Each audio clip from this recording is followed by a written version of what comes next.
The first bite of real sourdough is a shock. Tangy, deep, alive. It doesn't taste like modern bread. It tastes older, wilder, almost dangerous. And that's because sourdough was never designed in a factory.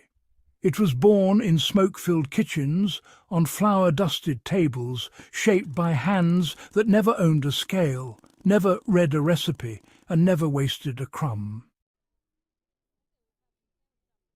Medieval people didn't bake.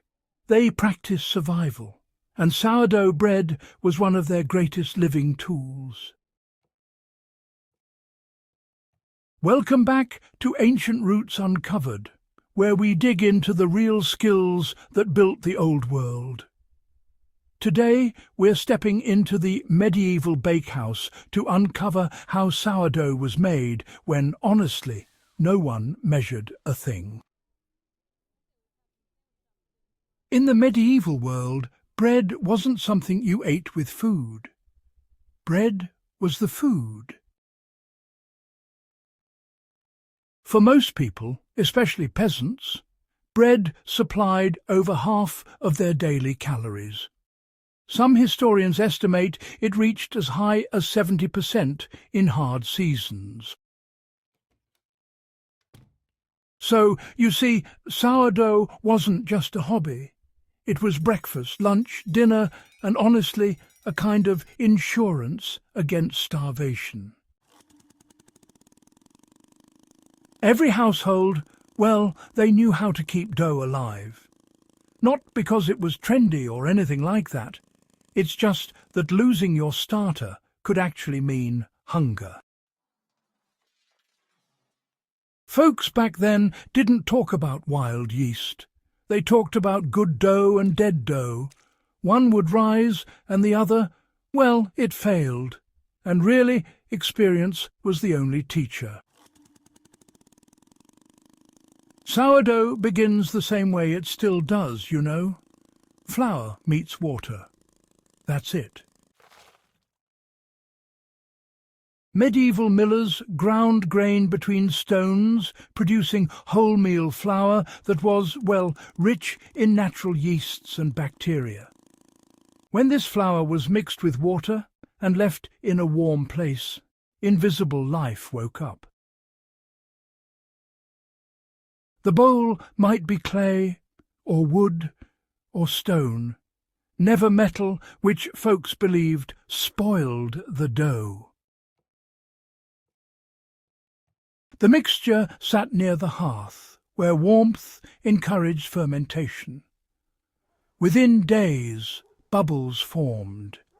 A sour aroma rose, and, well, the dough moved.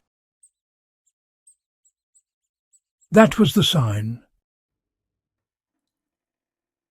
Once alive, this mixture became the mother. A piece was always saved, always fed, always protected. It was wrapped in cloth, tucked into cupboards, sometimes even carried when families moved. In some towns, communal starters were kept in bakeries, passed from batch to batch, year after year, even generation after generation. Medieval sourdough wasn't replaced. It was inherited. There were no cups, no grams, no timers. Everything was judged by eye, hand, smell, and sound. Flour was added until the dough no longer clung like mud. Water was worked in until it no longer cracked like dry earth. Bakers pressed the dough with their knuckles. If it sprang back slowly, it was ready. If it collapsed, it needed more flour. If it tore, more water. Fermentation wasn't timed. It was watched. The dough told them when it was alive. It rose. It blistered. It smelled sharp and fruity. In winter, it might take all day. In summer, only hours. Medieval bakers adjusted without thinking. They didn't ask how long. They asked, how does it look? This is the ancient method. Intimate, physical, sensory.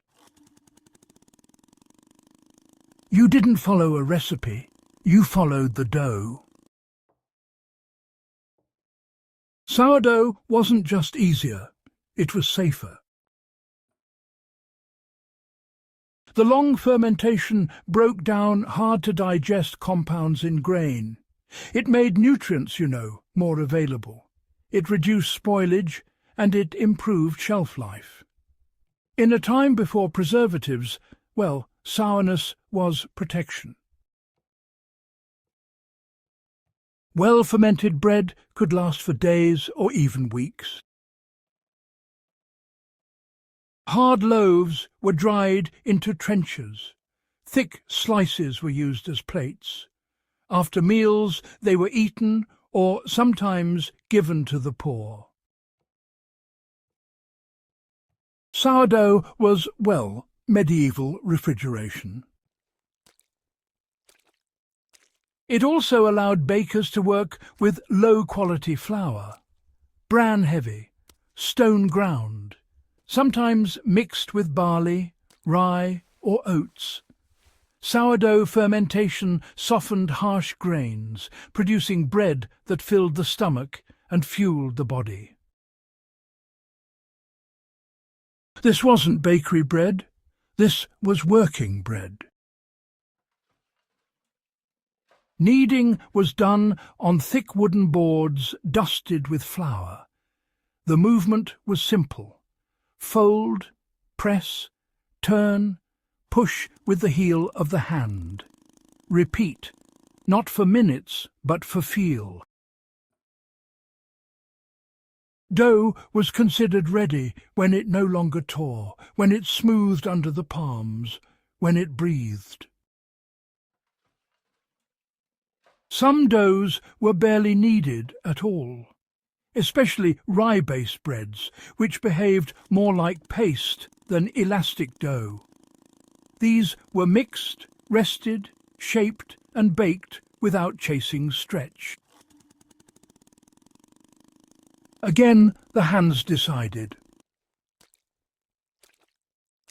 Children learned this young, by watching, by failing, by touching dough every week of their lives. Once shaped, loaves were placed in baskets, bowls or cloth-lined tubs dusted with bran. They rose near hearths, above ovens or beside animals in winter. Heat was precious. It was borrowed wherever it could be found. There were no proofing boxes. There was the kitchen. The dough rose until it swelled and softened. When pressed, the dent slowly lifted. That was the sign. Too far and it collapsed. Too soon and it baked heavy. Medieval bakers didn't just, hope. They checked. Most medieval ovens were, these massive stone structures. Fires were built inside them for hours on end. When the walls glowed and the soot had burned away, the coals were raked out.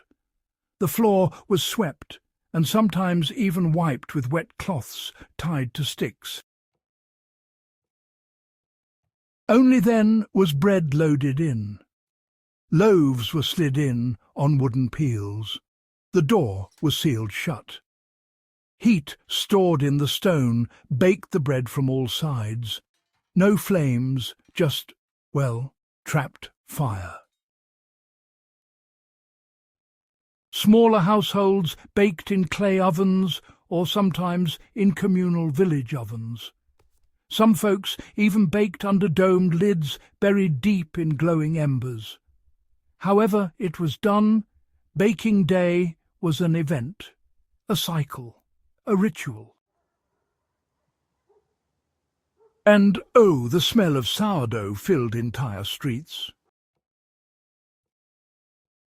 Medieval sourdough was far more sour than most modern loaves. Fermentations were longer, starters older. Temperatures, well, they were less controlled. Grain varieties were, quite different back then. Stone milling preserved the oils and even the microbes. Water, well, it wasn't treated at all. And the yeast cultures, they were really quite complex. Each village produced bread that tasted, truly unique. Some loaves were dense and dark, while others were lighter. Some were sharply sour, and others, well, quite mild.